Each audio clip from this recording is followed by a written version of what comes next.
না? 11 বছর 10 বছরের বাচ্চা যদি এই কথা মুখ দিয়ে বলে বাবা তুমি আনছো না, তুমি কি?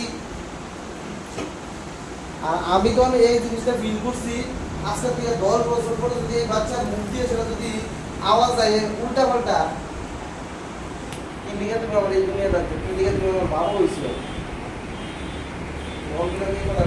জায়গা দিতে পারতাম না। তখন মনের মধ্যে এই জিনিসটা লাগছে আমার যে অ্যাকচুয়ালি আমি পড়তাছি কিটা কি এর ফিউচার প্ল্যান, কি ফিউচার এটা যে বাচ্চারা আমি মানে ইয়ে করতে পারতেছি না, 500 টাকা 100 টাকা মাংস কিনে নিতে পারতেছি না, নিচে 12 বছর ধরে আমি কাছে একটা সর্ভিসিং বানাই যাবো না, একজনের কানের করে দেবো না, আমি এটি করতে পারতেছি না, কিন্তু কিসের অহংকার, কিসের আমি ফিউচার প্ল্যান।